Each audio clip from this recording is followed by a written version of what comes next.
नमस्कार दोस्तों, आप सभी का स्वागत है हमारे YouTube चैनल BCS एकेडमी पर। और आज के इस वीडियो में हम नीट IIT से संबंधित वीडियो लेकर आए हैं। इस वीडियो में हम द्रव्य के तापीय गुण जो चैप्टर है इसके कुछ महत्वपूर्ण क्वेश्चन आंसर यहाँ पर देखने वाले हैं, समझने वाले हैं।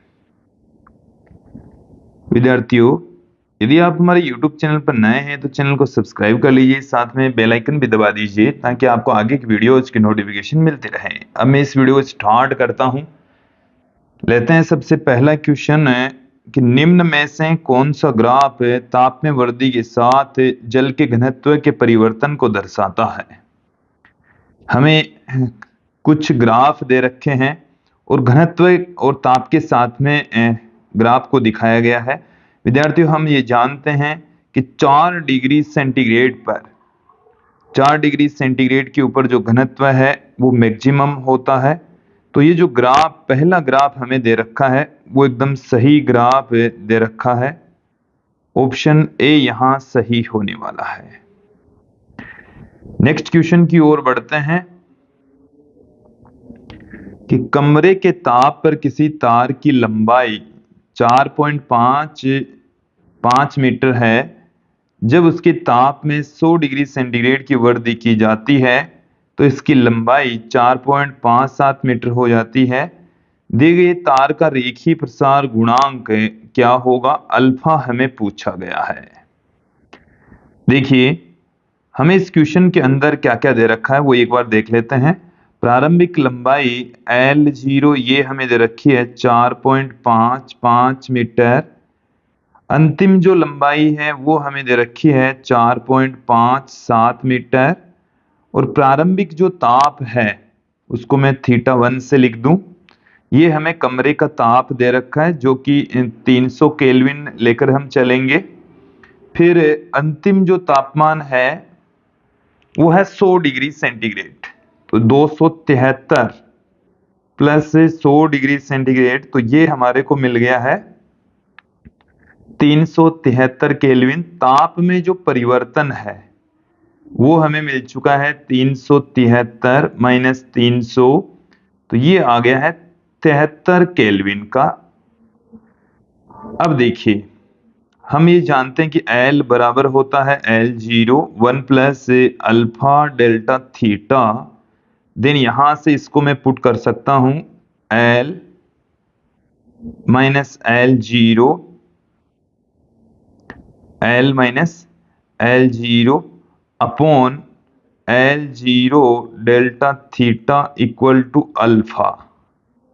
तो देखिए, अल्फा की जो वैल्यू है वो क्या क्या हमें मिल रही है, L माइनस L0। तो L हमारे पास में है 4.57 माइनस L0 हमारे पास में 4.55 अपॉन L0, तो 4.55 इंटू डेल्टा थीटा हमारे पास में 73। देन हमें क्या मिल जाएगा, यहां से 0.02 अपॉन 4.55 इंटू 73। और जब विद्यार्थी यहां से हम कैलकुलेशन करेंगे तो अल्फा की जो वैल्यू है वो हमें 6.021 इंटू 10⁻⁻5 पर केल्विन मिलने वाली है। तो ऑप्शन बी यहां सही होने वाला है। नेक्स्ट क्वेश्चन की ओर बढ़ते हैं कि वह ताप जिसका सेल्सियस एवं फ़ारेनहाइट पैमाने पर गणितीय मान समान होता है वह है। इसको हमने पहले ही भी आपको समझा दिया है, वैसे यहां पर भी आप समझ लीजिए कि डिग्री सेंटीग्रेड और फ़ारेनहाइट ताप पैमाने के मध्य क्या संबंध होता है। ये रिलेशन होता है विद्यार्थियों। अब देखिए, यहां पर हम कंसीडर कर लें कि जो डिग्री सेंटीग्रेड है वो ही डिग्री फ़ारेनहाइट है और उसी की वैल्यू हमें ज्ञात करनी है। उसको चाहे तो हम थीटा कंसीडर कर लें, इस थीटा की वैल्यू हमें ज्ञात करनी है। देन यहां से थीटा अपॉन में 100 equal to theta minus 32 upon 180। यहां से 0 कैंसिल हो गया, ये 18 थीटा इक्वल टू आ जाएगा 10 थीटा माइनस 320। यहां से ये आ गया हमारे पास में 8 थीटा इक्वल टू माइनस में 320 और थीटा इक्वल टू आ गया है माइनस में 320 बट्टे में 8 माइनस में 40। तो जब माइनस में 40 डिग्री हो और माइनस में 40 डिग्री फ़ारेनहाइट है, ये सेम रहेगा। तो ऑप्शन सी यहां पर सही होने वाला है। नेक्स्ट क्वेश्चन की ओर बढ़ते हैं कि जब किसी थर्मोमीटर में को पिघलती हुई बर्फ से एक गर्म द्रव में ले जाते हैं, तब पारे का स्तर निम्नतम और उच्चतर स्तर बिंदुओं के मध्य की दूरी का 2/5वें भाग तक चढ़ जाता है, तो केल्विन में द्रव का तापमान क्या होगा। देखिए क्वेश्चन को एक बार फिर से समझ लेते हैं कि निम्नतर और उच्चतर स्थिर जो बिंदु होते हैं 0 डिग्री सेंटीग्रेड और 100 डिग्री सेंटीग्रेड, इनके मध्य में जो दूरी है पारे की, उसका 2/5 भाग पारा ऊपर चढ़ रहा है। तो देखिए यहां से आप ध्यान देंगे द्रव का तापमान क्या होगा। द्रव का ताप, तो कितनी ऊंचाई पर उसमें द्रव चढ़ रहा है, 2/5 भाग चढ़ रहा है। और जो उच्चतम उच्च व निम्न बिंदु का ताप, उच्च व निम्न बिंदु के मध्य का ताप, निम्न बिंदु के मध्य का ताप, मध्य का ताप का अंतर, ताप का अंतर, तो 2/5 उच्चतम और निम्नतम बिंदु के बीच का जो ताप का अंतर है वो है 100। तो यहां से ये हमें मिल चुका है 40 डिग्री सेंटीग्रेड। 40 डिग्री सेंटीग्रेड ऊपर चढ़ जाएगा, तो केल्विन पैमाने के ऊपर क्या हो जाएगा, केल्विन पैमाने पर, तो देखिए केल्विन पैमाने के ऊपर 273.15 प्लस 40, देन यहां क्या आ जाएगा 373.15 केल्विन आ जाएगा। ऑप्शन बी यहां सही हो जाएगा। क्लियर। नेक्स्ट क्वेश्चन की ओर बढ़ते हैं कि निम्न में से कौन सा ग्राफ ताप के कार्य के रूप में तांबे के आयतन प्रसार गुणांक के परिवर्तन को दर्शाता है। तो देखिए यहां पर तांबे का जो आयतन प्रसार गुणांक होता है उसको ताप के द्वारा जो ताप है उसके साथ में जो तांबे का आयतन प्रसार गुणांक है वो किस तरीके से चेंज होता है, जो ग्राफ सी है वो रिप्रेजेंट करता है। नेक्स्ट क्वेश्चन देखेंगे कि पीतल की छड़ की लंबाई में 2% की वृद्धि करने के लिए इसके ताप को कितना बढ़ाया जाना चाहिए, जबकि हमें अल्फा दे रखा है। देखिए हम यहां पर L0 बराबर हम लेकर चल रहे हैं 100 इकाई, तो L कितना हो जाएगा, 2% बढ़ जाएगा, तो 102 आ गया। अल्फा हमें दे रखा है क्वेश्चन के अंदर, देखिए इसको हम लिख सकते हैं 2 गुणा 10⁻⁵ प्रति डिग्री सेंटीग्रेड, प्रति डिग्री सेंटीग्रेड इसको हम पुट कर सकते हैं। देन यहां से ध्यान देंगे कि हमें यहां पर ताप को कितना बढ़ाया जाना चाहिए, तो L बराबर होता है L0 1 plus alpha delta theta, हमें डेल्टा थीटा पूछा है।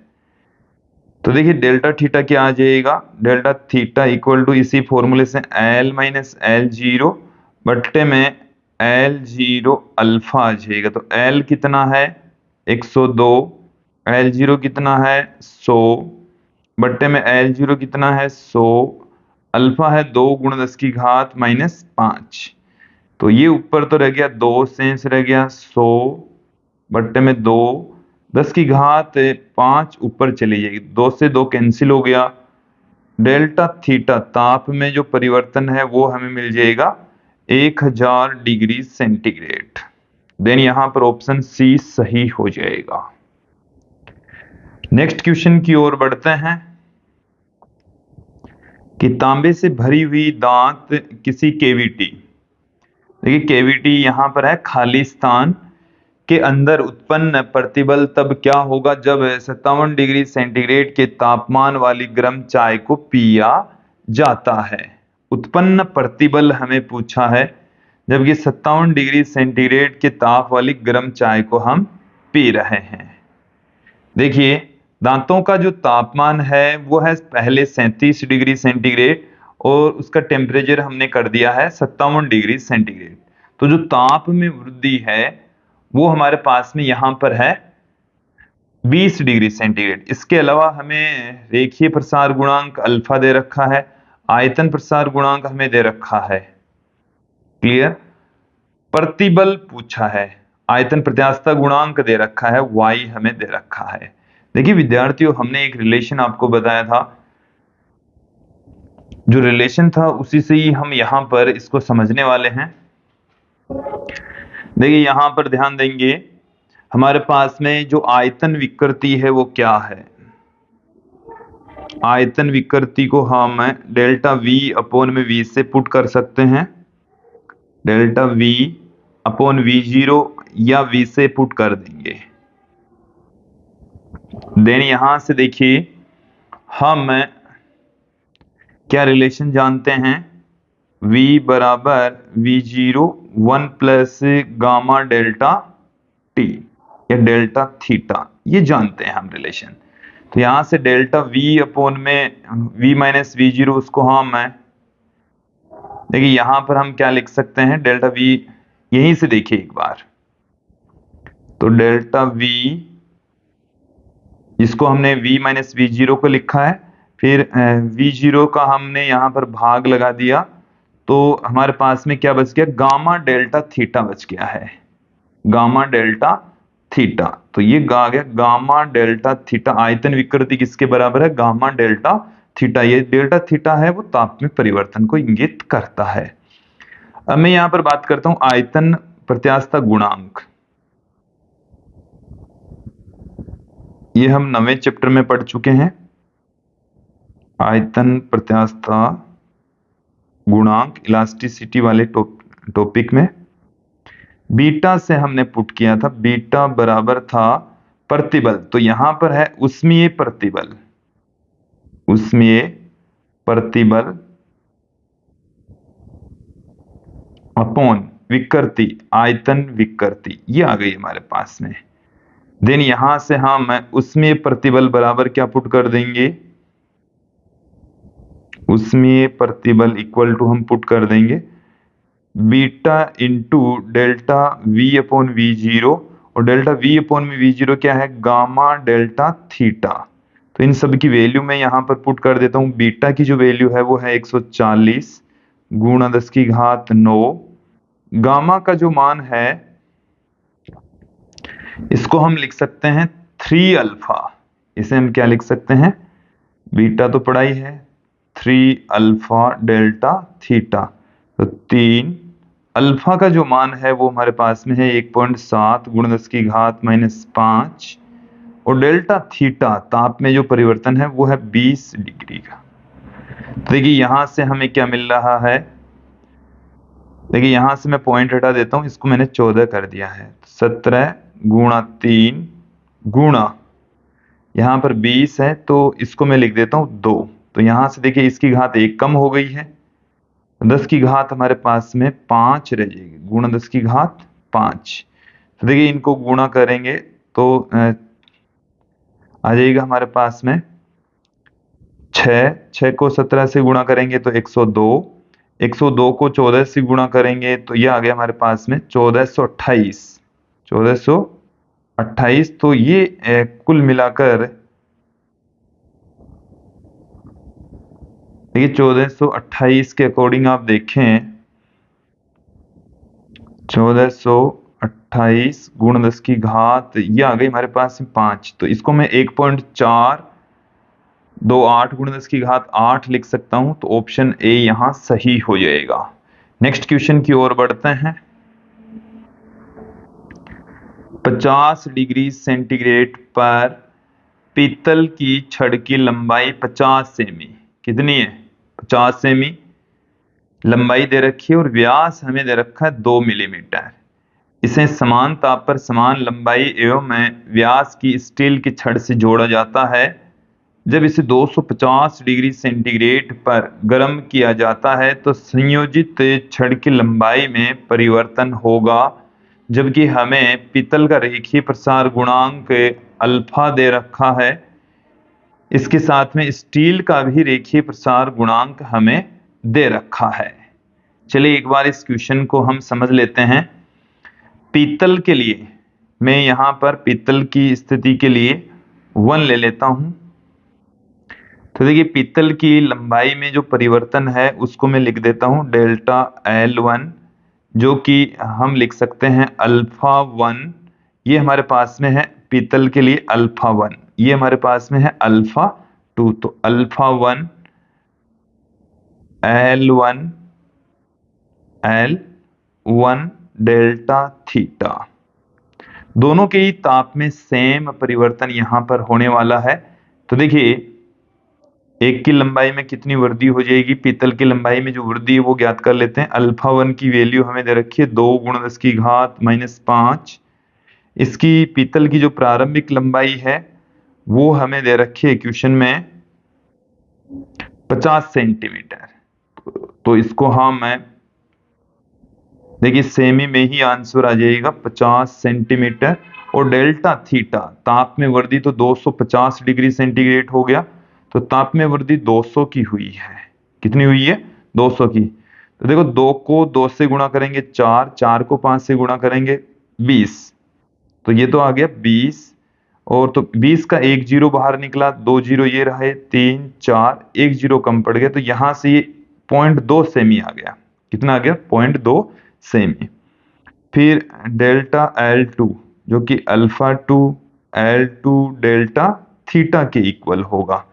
देन यहां हमें क्या मिल जाएगा? अल्फा 2 मतलब स्टील का रेखीय प्रसार गुणांक तो 1.2 गुण 10 की घात -5। L2 का मान हमें समान ताप और समान लंबाई, तो जो लंबाई है इसकी भी सेम ही रहने वाली है 50 सेंटीमीटर।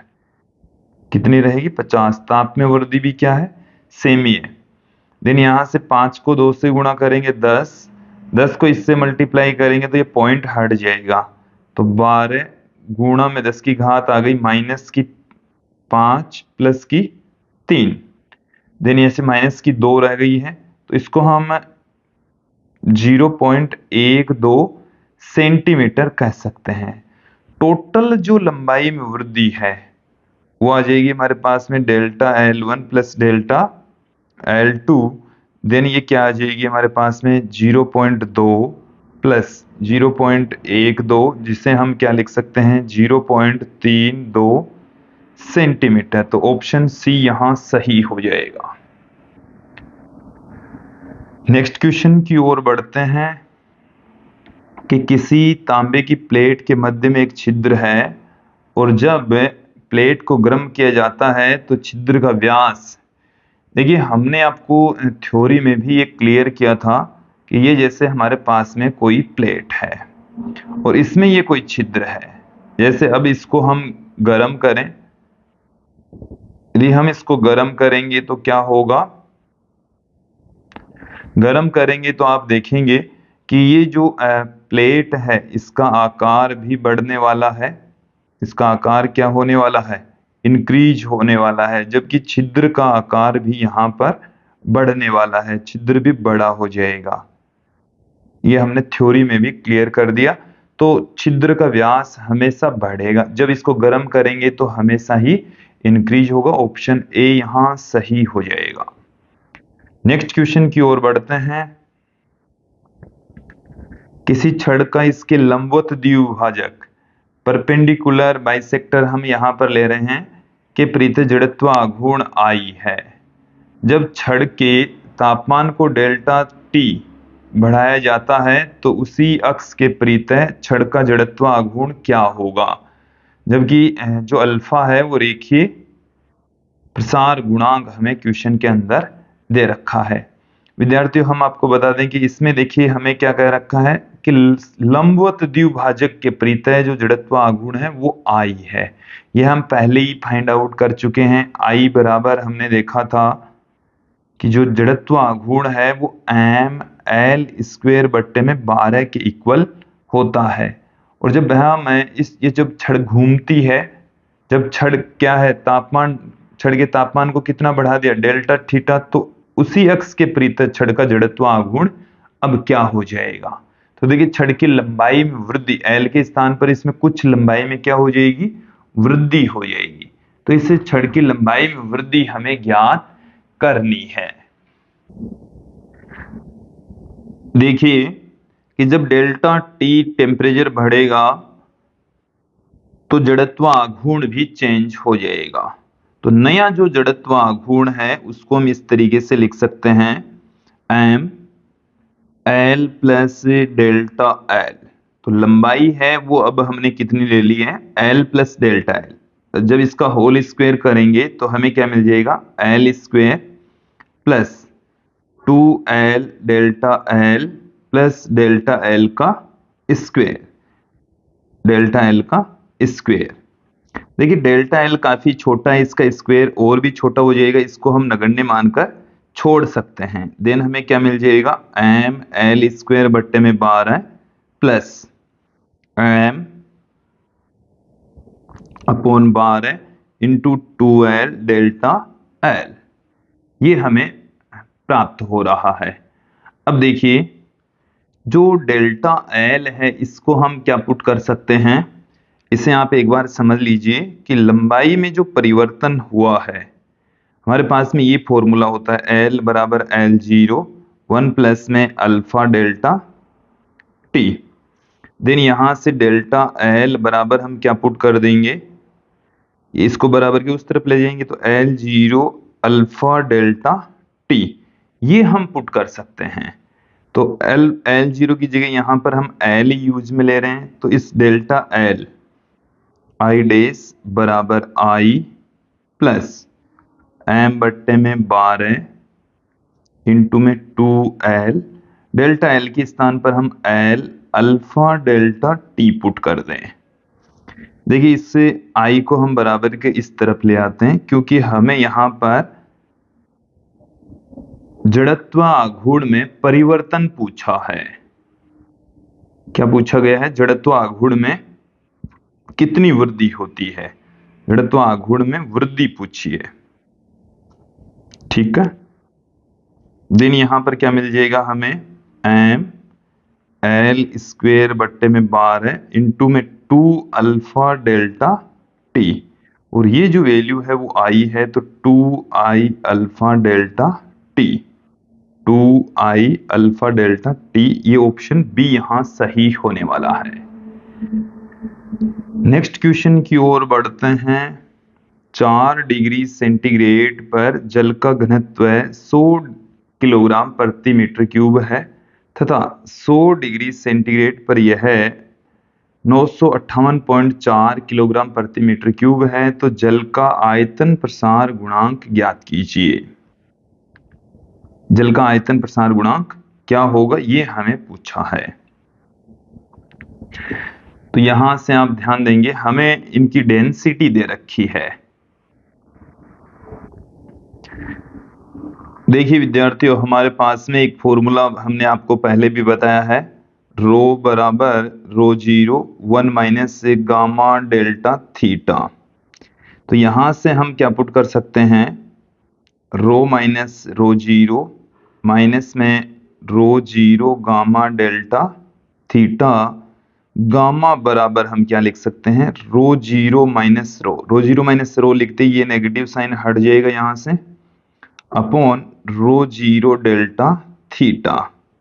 ρ0 का मान हमारे पास में है 1000, रो का मान हमारे पास में है 958.4 रो जीरो 1000 और डेल्टा थीटा देखिए 4 डिग्री सेंटीग्रेड से 100 डिग्री सेंटीग्रेड, तो ये है 96। डेल्टा थीटा कितना है 100 माइनस 4 96 डिग्री। देन यहां से देखिए क्या मिल जाएगा हमें, यह है 41.6 बट्टे में 96 इंटू 1000। देन यहां पर हमें क्या मिल रहा है, गामा की वैल्यू देखिए 416 बट्टे में 96 इंटू 10⁻⁻4। 4 का जब हम 96 का भाग लगाएंगे तो 4 बार में चला जाएगा, 4 बार में 384, फिर पॉइंट। यहां पर आप ध्यान देंगे कि ऑप्शन सी सही होने वाला है। ऑप्शन क्या होने वाला है, गुण 10⁻⁻4 प्रति डिग्री सेंटीग्रेड, तो ऑप्शन सी यहां सही होने वाला है, 4.5 आ जाएगा। क्लियर। नेक्स्ट क्वेश्चन की ओर बढ़ते हैं कि 27 डिग्री सेंटीग्रेड पर 1.8 मीटर लंबे पीतल के तार को दृढ़ता से इस प्रकार से जड़ा गया है कि तार में तनाव न के बराबर है। तार का व्यास 2 मिलीमीटर है। इसका रेखीय प्रसार गुणांक अल्फा की वैल्यू हमें दे रखी है। इसका यंग प्रत्यास्थता गुणांक भी पीतल का हमें दे रखा है। यदि तार को -39 डिग्री सेंटीग्रेड ताप तक ठंडा किया जाए तो तार में कितना तनाव उत्पन्न हो जाएगा। तो देखिए तार में उत्पन्न तनाव हमें पूछा है, बल पूछा है। देखिए हमने आपको एक थ्योरी में एक फॉर्मूला बताया है, उस फॉर्मूले को आप समझें। चलिए मैं पहले एक एक करके जो फॉर्मूला है वो आया कहां से वो आपके सामने रख देता हूं। देखिए y बराबर होता है F अपॉन में A, मतलब प्रतिबल बट्टे में विकृति, ये होता है। अब देखिए इसे हम क्या लिख सकते हैं, F इंटू एल बट्टे में A delta L. Delta L के स्थान पर हम L alpha delta theta put कर सकते हैं। तो यहां से एल कैंसिल हो गया, एफ बट्टे में क्या आ गया ए अल्फा डेल्टा थीटा, और एफ बराबर क्या आ जाएगा हमारे पास में वाई ए अल्फा डेल्टा थीटा, वाई ए अल्फा डेल्टा थीटा आ जाएगा। तो यहां से इस f की वैल्यू हमें प्राप्त हो जाएगी। y का जो मान है वो कितना है 9 गुणा 10⁹, फिर है a जो कि पाई आर स्क्वायर होता है, तो पाई r की जो वैल्यू है वो हमें त्रिज्या दे रखी है 2 गुणा 10⁻³ इसका स्क्वायर, फिर हमें दे रखा है अल्फा। तो अल्फा का जो मान है वो हमें दे रखा है 2 गुणा 10⁻⁵ और डेल्टा थीटा ताप में वृद्धि, ताप में परिवर्तन। तो ताप में जो परिवर्तन है वो 27 और 39 हो जाएगा। तो 27 और 39 के हिसाब से ताप में परिवर्तन हो गया है 66 का। तो F बराबर कितना निकल कर आ रहा है, यहां से देखिए कैलकुलेशन करेंगे 3.7 इंटू 10⁻² न्यूटन मिलने वाला है। ऑप्शन बी सही होने वाला है। नेक्स्ट क्वेश्चन देखें कि 0 डिग्री सेंटीग्रेड पर 10 ग्राम बर्फ को किसी कैलोरी मापी में 50 डिग्री सेंटीग्रेड पर 100 ग्राम जल में मिलाया जाता है, तो मिश्रण का अंतिम ताप क्या होगा। जल की विशिष्ट ऊष्मा हमें 1 कैलोरी प्रति ग्राम दे रखी है, 1 कैलोरी प्रति ग्राम प्रति डिग्री सेंटीग्रेड, और बर्फ की गलन की गुप्त ऊष्मा हमें दे रखी है 80 कैलोरी। यहां पर आप ध्यान देंगे कैलोरी मिति का सिद्धांत यहां पर अप्लाई करने वाले हैं। देखिए क्या है, दी गई ऊष्मा बराबर ली गई ऊष्मा, दी गई ऊष्मा बराबर होता है ली गई ऊष्मा। दी गई ऊष्मा और ली गई ऊष्मा दोनों ही क्या होगी, बराबर होगी। तो यहाँ पर मैं जो मिश्रण है उसका तापमान कंसिडर कर लेता हूँ थीटा। तो 50 डिग्री सेंटीग्रेड वाले जल में मिला रहे हैं 0 डिग्री सेंटीग्रेड वाली बर्फ को। तो ये जो बर्फ है ये तो उष्मा लेगी और ये जो 100 ग्राम जल है वो देगा। तो 100 ग्राम वाले जल के द्वारा दी गई उष्मा देख लेते हैं क्या होता है फॉर्मूला। देखिए जल के द्वारा तो M W C W delta theta, तो डेल्टा जो थीटा है वो यहाँ पर हमारे पास में theta 1 theta W minus theta, ठीक है, बराबर यहाँ पर जो बर्फ है वो पहले तो पिघलेगी। तो आइस पहले पिघल रही है m इंटू एल, उसमें ऊर्जा खर्च हो गई। फिर ये क्या करेगी उष्मा लेगी तो m आइस के लिए, और फिर ये जल में कन्वर्ट होगी तो C W वाला ही आएगा, वाटर वाला ही आएगा, ठीक है। और ताप में जो वृद्धि है वो थीटा तक हो जाती है। कहाँ से हो जाएगी 0 डिग्री सेंटीग्रेड से हो जाएगी। तो अब यहाँ पर हमें इनको सबको वैल्यू पुट करनी है। एम डब्ल्यू जल का जो द्रव्यमान है वो हमें दे रखा है 100 ग्राम, जल की विशिष्ट उष्मा ये हमें 1 दे रखी है, तापमान उसका दे रखा है 50 डिग्री। अब माइनस में कितना हो गया थीटा हो गया, बराबर एम आई। तो बर्फ का द्रव्यमान एल, उसके गलन की गुप्त उष्मा हमें 80 दे रखी है, बर्फ का द्रव्यमान 10 ग्राम। सी डब्ल्यू ये हमें 1 दे रखा है थीटा। देन क्या आ जाएगा, हमें क्या मिल रहा है यहाँ से 5000 माइनस में 100 थीटा बराबर 800 प्लस 10 थीटा। तो 110 थीटा बराबर, देखिए 110 थीटा, इसको उधर ले जाएंगे तो 110 थीटा बराबर आ गया है 4200, और थीटा बराबर कितना आ गया है 4200 बट्टे में 110।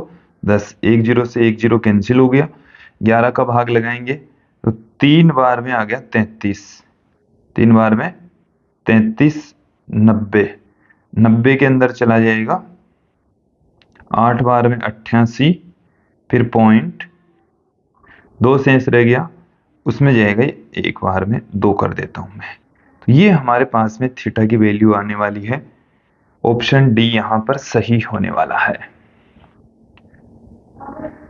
नेक्स्ट क्वेश्चन की ओर बढ़ते हैं। देखिए अगला जो क्वेश्चन है वो क्या है कि किसी धातु के गोले का आयतन 0.24% बढ़ जाता है जब इसका ताप 40 डिग्री सेंटीग्रेड बढ़ा दिया जाता है, तो धातु का रेखीय प्रसार गुणांक क्या होगा।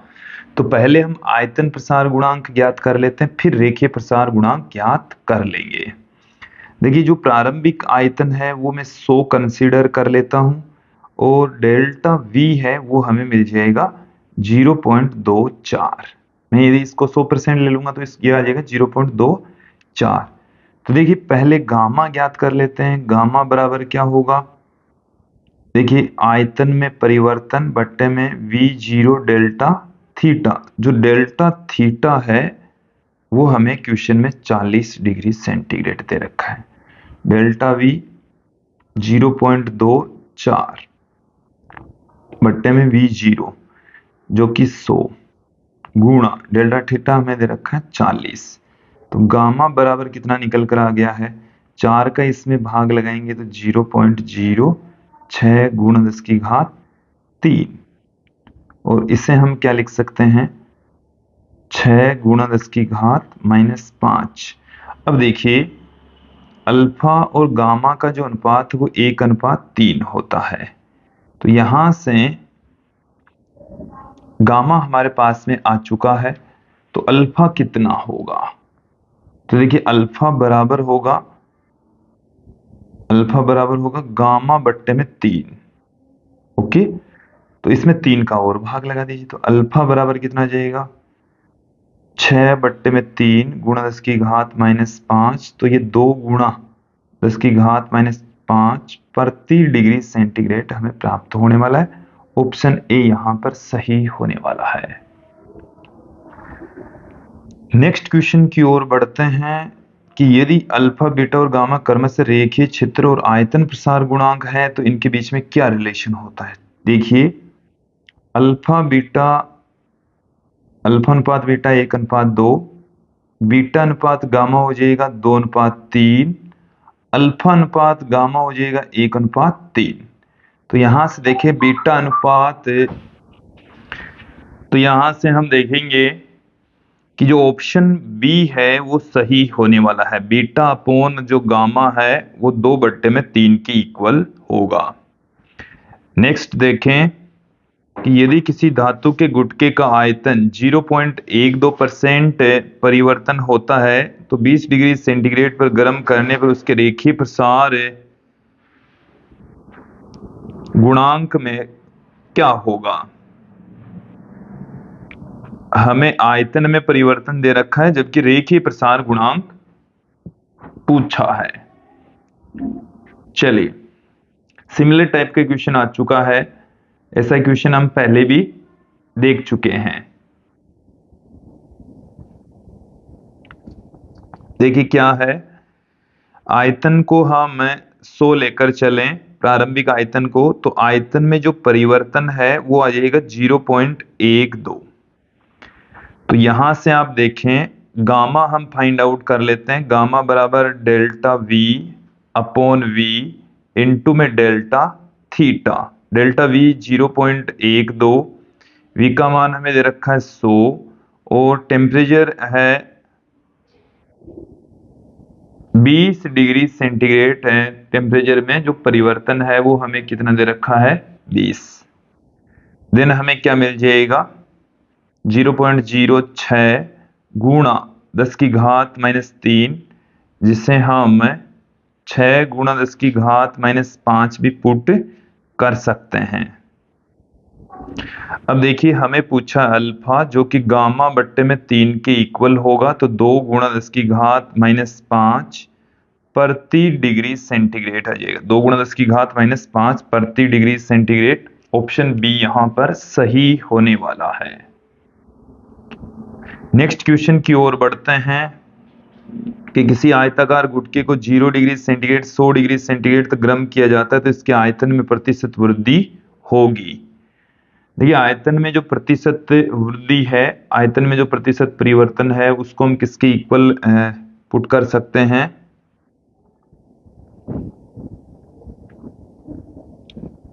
देखिए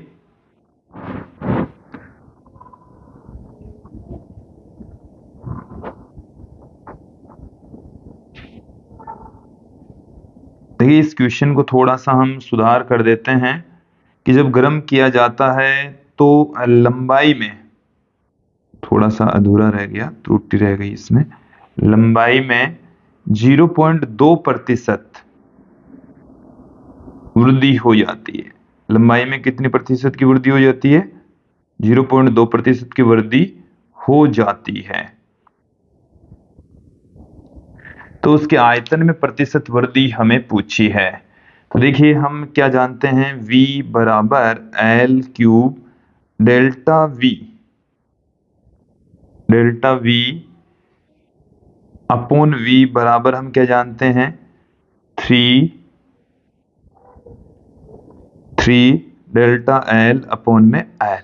ये हमने पुट कर दिया है। प्रतिशत त्रुटि हमें पूछी है तो delta V upon V into में 100 इक्वल टू आ जाएगा 3 इंटू डेल्टा L अपॉन में L इंटू में 100। तो ये यहां से हमें दे रखा है 3 गुणा, ये हमें जो वैल्यू है वो कितनी दे रखी है 0.2। तो आयतन में जो वृद्धि है वो 0.6% की हो जाएगी। ऑप्शन ए यहां पर सही हो जाएगा। नेक्स्ट क्वेश्चन की ओर बढ़ते हैं। देखिए क्या है कि दो गोले ए और बी समान पदार्थ के बने हैं तथा उनकी त्रिज्या समान है, तो गोला ए खोखला है और गोला बी ठोस है। दोनों गोलों को समान ताप पर गर्म किया जाता है, तो निम्न में से कौन सा सही है कि दोनों में किसमें प्रसार होगा। तो देखिए विद्यार्थी दोनों में समान प्रसार होने वाला है। ऑप्शन सी यहां पर सही होने वाला है। क्लियर। नेक्स्ट क्वेश्चन की ओर बढ़ते हैं। देखिए अगला जो क्वेश्चन है वो हमारे पास में क्या है, देखिए कि द्रव का आयतन प्रसार गुणांक गामा है और ताप में डेल्टा टी वृद्धि करने के लिए इसके घनत्व में भिन्नात्मक परिवर्तन क्या होने वाला है। हमने एक रिलेशन देखा था, रो बराबर rho zero 1 minus gamma delta T. तो यहां से इसको हम क्या लिख सकते हैं, रो माइनस रो जीरो बराबर माइनस में rho zero gamma delta T. इसे हम rho zero minus rho upon rho zero बराबर गामा डेल्टा टी भी लिख सकते हैं। ये है हमारे पास में घनत्व में भिन्नात्मक परिवर्तन, इसे हम डेल्टा रो अपॉन में रो जीरो भी लिख सकते हैं, जो कि गामा डेल्टा टी के इक्वल होने वाला है। ऑप्शन ए यहां पर सही होने वाला है। नेक्स्ट क्वेश्चन की ओर बढ़ते हैं। देखिए क्या है कि निम्न में से किस पदार्थ की विशिष्ट ऊष्माधारिता कमरे के ताप और वायुमंडलीय दाब पर सबसे अधिक होती है। तो देखिए हम ये पहले ही पढ़ चुके हैं कि जो जल है उसकी विशिष्ट ऊष्मा सबसे ज्यादा होती है। नेक्स्ट क्वेश्चन देखिए कि जब किसी पात्र में 0 डिग्री सेंटीग्रेड पर 1.5 किलोग्राम के साथ 70 डिग्री सेंटीग्रेड पर 2 किलोग्राम जल को मिलाया जाता है तो परिणामी ताप 5 डिग्री सेंटीग्रेड आता है। तो बर्फ की गलन की गुप्त ऊष्मा ज्ञात कीजिए। गलन की गुप्त ऊष्मा पूछिए जबकि जल की विशिष्ट ऊष्मा हमें दे रखी है। चलिए देखिए इसमें भी थोड़ी सी त्रुटि सुधार कर लेते हैं। जब किसी पात्र में 0 डिग्री सेंटीग्रेड पर 1.5 किलोग्राम बर्फ के साथ, ये बर्फ है और इसके साथ में 70 डिग्री सेंटीग्रेड वाला 2 किलोग्राम जल मिला देते हैं तो परिणामी ताप 5 डिग्री सेंटीग्रेड आता। गलन की गुप्त ऊष्मा हमें ज्ञात करनी है। चलिए तो कैलोरीमिति का सिद्धांत यहां पर लगेगा, दी गई ऊष्मा बराबर होगी ली गई ऊष्मा के। ली गई ऊष्मा के जो मैं बोल रहा हूं उससे भी आप अच्छे से सुनते चले जाएंगे। जल यहां पर ऊष्मा देगा, ऊष्मा देने का जो फॉर्मूला है वो है एम सी डेल्टा थीटा। ठीक है, तो जल यहां पर दे रहा है तो एम जल का मान है 2, सी का मान हमारे पास में जल के लिए जो सी की जो वैल्यू है वो है 4186, डेल्टा थीटा, तो डेल्टा थीटा 70 डिग्री से 5 डिग्री तक हो रहा है 65 है। कितना है 65 बराबर m इंटू एल। तो बर्फ का जो m का मान है वो 1.5, l हमें ज्ञात करना है, फिर प्लस में एम सी डेल्टा थीटा। ये बर्फ के लिए, बर्फ है वो अब किस में कन्वर्ट हो गई है, इतनी ऊर्जा पाकर जल में कन्वर्ट हो गई है। तो उसका द्रव्यमान तो है 1.5, ऊष्मा है 4186 और ताप में परिवर्तन है 5, क्योंकि 0 से 5 हो रहा है। देन यहां से 1.5 एल बराबर क्या आ गया हमारे पास में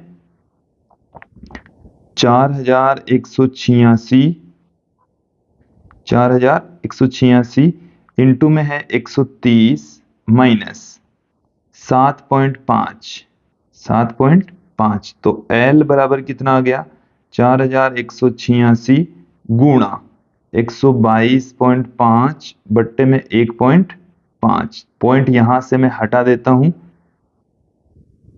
देन यहां से 15 का इसमें भाग लगा देते हैं। 120 में 8 बार में 2 सेंस रह गया, 120 2 सेंस रह गया, तो यहां से 25 पूरा पूरा तो नहीं जाता है।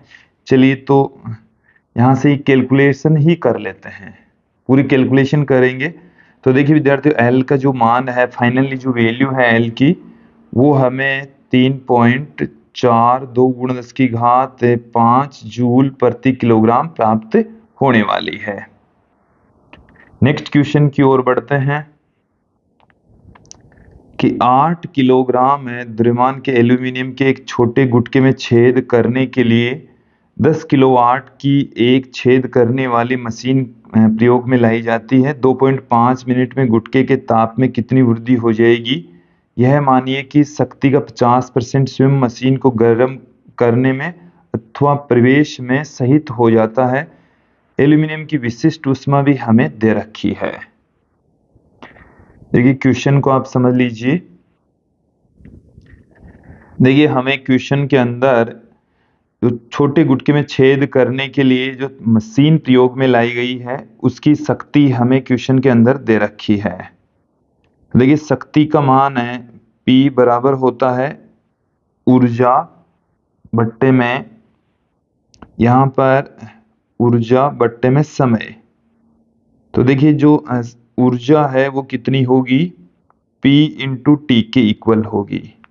P का जो मान है वो हमें दे रखा है 10 की घात 4, क्योंकि 10 किलोवाट है। टी का मान हमें क्वेश्चन के अंदर दे रखा है 2.5। 2.5 मिनट का मतलब हो गया 150 सेकंड। क्लियर। अब देखिए जो गुटके को मिलने वाली ऊष्मा, गुटके को प्राप्त ऊष्मा, और उसी ऊष्मा से ही टेम्परेचर में वृद्धि होगी जो हमें ज्ञात करनी है, वो इसकी 50% होगी। जो ऊर्जा है मशीन क्षयित कर रही है उसका 50%। तो 150 गुणा 10 की घात 4 बट्टे में 2 बराबर आ जाएगा 75 गुणा 10 की घात 4 जूल ऊर्जा क्षयित होगी। ये बराबर है एम सी डेल्टा टी के। एम सी डेल्टा थीटा या डेल्टा टी, ये ताप में वृद्धि होगी। तो डेल्टा थीटा बराबर कितना आ गया, डेल्टा क्यू बट्टे में एम इंटू सी। डेल्टा क्यू का मान हमें 75 गुणा 10 की घात 4 दे रखा है। एम की जो वैल्यू है वो हमें 8 दे रखी है, और सी की जो वैल्यू है 0.91 दे रखी है। यहां से जब हम कैलकुलेट करेंगे तो देखिए हमें क्या मिलने वाला है, 75 गुणा 100 गुणा 10 की घात 4 बट्टे में 8 गुणा 91। और जब यहां से हम कैलकुलेट करेंगे तो हमें विद्यार्थियों 103 डिग्री सेंटीग्रेड मिलने वाला है। ऑप्शन बी सही होने वाला है। नेक्स्ट क्वेश्चन की ओर बढ़ते हैं कि किसी पदार्थ की ऊष्माधारिता अनंत है, इसका मतलब क्या है। देखिए इसका मतलब है कि ताप में कोई परिवर्तन नहीं होता, चाहे उसमें से कितनी भी ऊष्मा ले ली जाए या छोड़ दी जाए। तो ऑप्शन सी यहां पर सही होने वाला है। नेक्स्ट क्वेश्चन देखें। जल को शीतलक के रूप में प्रयुक्त किया जाता है क्योंकि इसकी विशिष्ट ऊष्मा सर्वाधिक होती है। विशिष्ट ऊष्मा उच्च होती है, इसलिए जल का हम शीतलक के रूप में प्रयोग करते हैं। नेक्स्ट क्वेश्चन देखिए कि समान द्रव्यमानों वाले 3 विभिन्न द्रव ए, बी और सी के ताप 12 डिग्री सेंटीग्रेड, 19 डिग्री सेंटीग्रेड और 28 डिग्री सेंटीग्रेड है। जब ए व बी को मिलाया जाता है तो तापमान 16 डिग्री, और बी और सी को मिलाया जाता है तो तापमान 23 डिग्री। ए व सी को मिलाया जाता है तो कितना टेम्परेचर होगा, ये हमें यहां से हमें इक्वेशंस निकालनी है, और उनके मध्य से हम इनका द्रव्यमान सेम दे रखा है। देखिए पहले द्रव्य का जो विशिष्ट ऊष्मा है वो एम ए, दूसरे विशिष्ट ऊष्मा को सी ए, दूसरे की सी बी और तीसरे की सी सी कंसीडर कर लेते हैं। देन क्या आ जाएगा, ए और बी को मिला देते हैं। पहले सर्वप्रथम किसको मिला दे, ए और बी को। ए और बी को मिला देते हैं तो देखो ए का टेम्परेचर कम, बी का ज्यादा, और 16 डिग्री इनका परिणामी टेम्परेचर हो रहा है। तो ए का द्रव्यमान एम, उसकी विशिष्ट ऊष्मा सी ए, ताप में जो परिवर्तन है वो है 4 डिग्री। कितना है, 4, बराबर बी का द्रव्यमान, बी की विशिष्ट ऊष्मा और उसके टेम्परेचर में परिवर्तन है 3, क्योंकि 19 से कितना हो गया, 16 हो गया। तो यहां से हमें क्या मिल गया है, सी ए बट्टे में सी बी, सी ए बट्टे में सी बी बराबर आ गया 3 बट्टे में 4। क्लियर। जब बी और सी को मिला दे, बी और सी को, तो M C B into B और सी को मिलाएंगे तब टेम्परेचर आ रहा है 23 डिग्री। तो टेम्परेचर में 4 का परिवर्तन आ गया, क्योंकि ये 19 से कितना हो गया, 23 हो गया। फिर C का द्रव्यमान, C के जो विशिष्ट ऊष्मा है Cc, और ताप में परिवर्तन 28 से 23 हो गया तो 5। तो यहां से Cb अपॉन Cc, ये हमें क्या मिल गया है, Cb अपॉन Cc, तो 5/4 मिल गया है। क्लियर।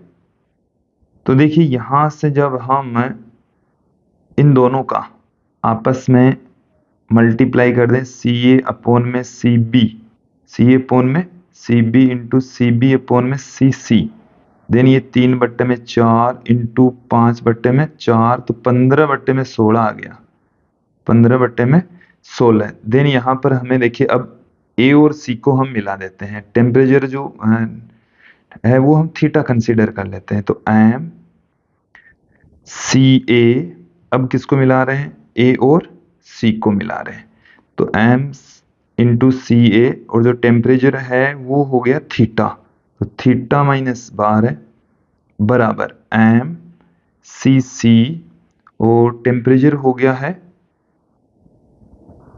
28 से थीटा, 28 से थीटा। तो देखिए एम से एम तो कैंसिल हो ही रहा है, सी ए अपॉन सी सी, सी ए अपॉन सी सी, ये है थीटा -12 बराबर 28 माइनस थीटा। तो सी ए अपॉन सी सी की जो वैल्यू है वो है 15/16, तो इसके स्थान पर हम 15/16 पुट कर देते हैं, 15/16 में पुट कर देता हूं, यहां पर ध्यान दीजिए, 15/16 पुट कर दिया। देन क्या आ जाएगा, इसको 15 को गुणा कर दो, इधर इस 16 को गुणा कर दूंगा, तो 15 थीटा -12 बराबर 16, 28 माइनस थीटा, तो 15 थीटा माइनस 15 को 12 से गुणा करेंगे तो 180 बराबर 16 को 28 से गुणा कर लीजिए, 16 गुणा 28 माइनस में 16 थीटा, तो ये आ गया 31 थीटा। कितना आ गया है, 31 थीटा बराबर, देखो 16 को 8 से गुणा करेंगे 144, 14 हासिल, 16 और 32 और 14 कितना हो गया, 46, तो ये हमें मिल चुका है 46 माइनस 180।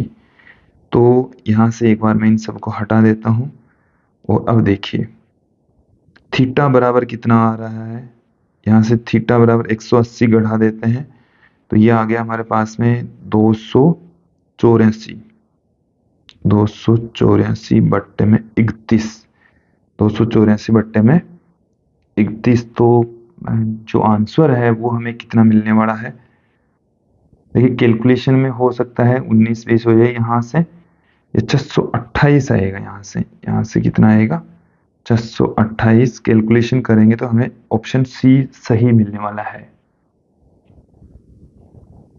यहां तक सही है अपना, कहीं कोई दिक्कत नहीं है, कैलकुलेशन करेंगे तो हमें फाइनल आंसर मिल जाएगा।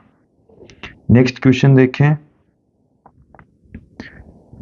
कि 0 डिग्री सेंटीग्रेड पर 0.1 किलोग्राम द्रव्यमान के एक बर्फ के घन को विलगित पात्र में रखा जाता है जो 227 डिग्री सेंटीग्रेड पर है। पात्र की विशिष्ट ऊष्मा S मूलानुपाती जो संबंध है वो S बराबर है A प्लस बी टी, ताप T के साथ परिवर्तित होती है तो A बराबर 100 कैलोरी प्रति किलोग्राम। यदि पात्र का अंतिम तापमान 27 डिग्री सेंटीग्रेड है तो पात्र का द्रव्यमान क्या होगा। जल के गलन की गुप्त ऊष्मा हमें दे रखी है और जल की विशिष्ट ऊष्मा भी हमें इस क्वेश्चन के अंदर दे रखी है।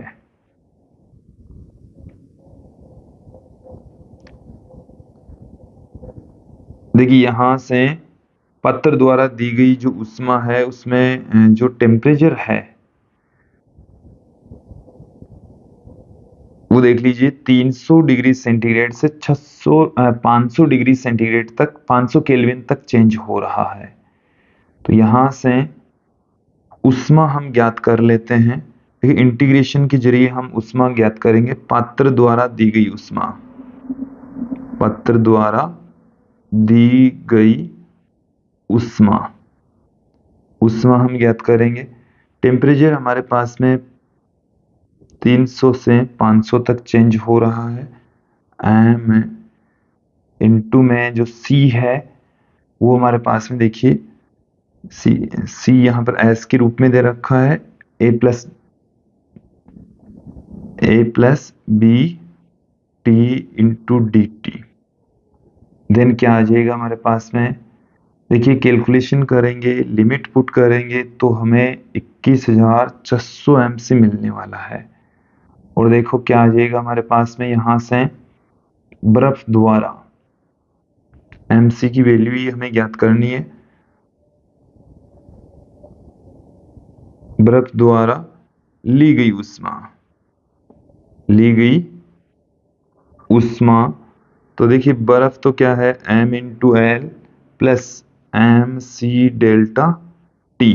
तो m का जो मान है हमारे पास में 0.1, ये हमें क्वेश्चन के अंदर दे रखा है। l का मान 8 गुणा 10 की घात 4, ये भी हमें गलन की गुप्त उष्मा दे रखी है। फिर प्लस में 0.1 10 की घात 3, ये भी हमें क्वेश्चन के अंदर ही दे रखी है। और डेल्टा टी ये हमें 27 डिग्री तक परिवर्तित हो रहा है, 0 से 27 तक पहुंच रहे हैं, बर्फ तो इतनी ले रही है। क्लियर? तो देखिए यहां से कैलकुलेट करेंगे तो हमें मिलने वाला है 10,700। 10,700, तो अब देखिए ली गई उष्मा बराबर होगी दी गई उष्मा के, तो 21,600 एम सी बराबर होगी 10,700। और यहां से एम सी हम जब इसमें भाग लगाएंगे तो हमारे को आंसर मिल जाएगा 0.495 किलोग्राम। क्लियर?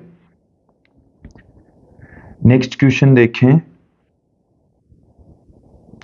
कि 50 किलोग्राम भार वाला एक व्यक्ति प्रतिदिन 1500 किलोग्राम कैलोरी भोजन में लेता है। यदि यह ऊर्जा बिना किसी क्षय के व्यक्ति के शरीर को गर्म करने में प्रयुक्त होती है तो उसके ताप में कितनी वृद्धि होगी। देखिए विशिष्ट उष्मा भी हमें दे रखी है, ताप में वृद्धि हमें ज्ञात करनी है। तो डेल्टा क्यू बराबर होता है एम सी डेल्टा थीटा। तो डेल्टा थीटा बराबर आ गया है डेल्टा क्यू बट्टे में एम इंटू सी। डेल्टा क्यू का जो मान है वो कितना है, कैलोरी में हमें क्वेश्चन में दे रखा है, और सी का मान भी हमें कैलोरी प्रति ग्राम में ही दे रखा है। तो सबको हम यदि एक ही स्टैंडर्ड मात्रक में यूज में लें तो ज्यादा बेटर रहेगा। देखिए इसको हम किलो कैलोरी, तो 1.5 गुणा 10 की घात 6 पुट कर देंगे। एम का जो मान है वो 50 किलोग्राम, ग्राम में कन्वर्ट करेंगे तो 10 की घात 3 से गुणा कर देंगे। और जो विशिष्ट उष्मा सी वो 0.83 हमें दे रखी है। और जब यहाँ से हम इसको कैलकुलेट करेंगे तो 36.14 डिग्री सेंटीग्रेड उसकी टेम्परेचर में वृद्धि हो जाएगी। ऑप्शन डी यहाँ पर सही हो जाएगा। नेक्स्ट क्वेश्चन देखिए कि निम्न में से कौन सा ग्राफ समय के साथ गर्म जल के शीतलन की सबसे अच्छी व्याख्या करता है। तो न्यूटन के शीतलन के नियम के अकॉर्डिंग हम ये जानते हैं कि जो ताप में परिवर्तन है θ1 माइनस θ2 ये बराबर था ए एक्सपोनेंशियल माइनस के टी। एक्सपोनेंशियल माइनस के टी ये हमने आपको बताया है, समझाया है। तो चरघातांकी रूप से घट रहा है, ऑप्शन सी यहाँ पर सही होने वाला है। नेक्स्ट क्वेश्चन देखें कि द्रव अवस्था से गुजरे बिना ठोस अवस्था से वाष्प अवस्था में जो परिवर्तन है उसको हम ऊर्ध्वपातन कहते हैं। ऑप्शन डी यहाँ पर सही होने वाला है। नेक्स्ट क्वेश्चन देखिए, कार्बन डाइऑक्साइड का त्रिक बिंदु 216.55 केल्विन है, तो सेल्सियस और फ़ारेनहाइट में कितना होगा। देखिए सबसे पहले सेल्सियस में ज्ञात कर लेते हैं। सेल्सियस के अंदर ज्ञात करने के लिए इसमें सीधा सीधा आपको क्या करना है, 273 जोड़ देना है। क्या कर लेंगे हम, 273 घटा देंगे।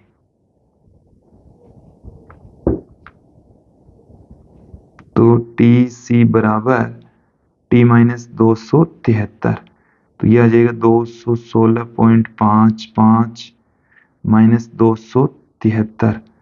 तो 273 में से एक बार 217 घटा दीजिए, तो ये आ गया माइनस में 56, फिर 0.45 ये आ गया। तो 56.45 माइनस में, ये ऑप्शन सही हो सकता है, ये हो सकता है। चलिए अब फ़ारेनहाइट में भी देख लेते हैं। टी एफ बराबर क्या होता है, 5/9 टी सी प्लस 32 होता है। तो 5/9 और टी सी का जो मान है वो है 56.45 प्लस 32। तो यहाँ से कैलकुलेशन करेंगे तो माइनस में 69.61 डिग्री फ़ारेनहाइट प्राप्त हो जाएगा। ये ऑप्शन मिल जाएगा।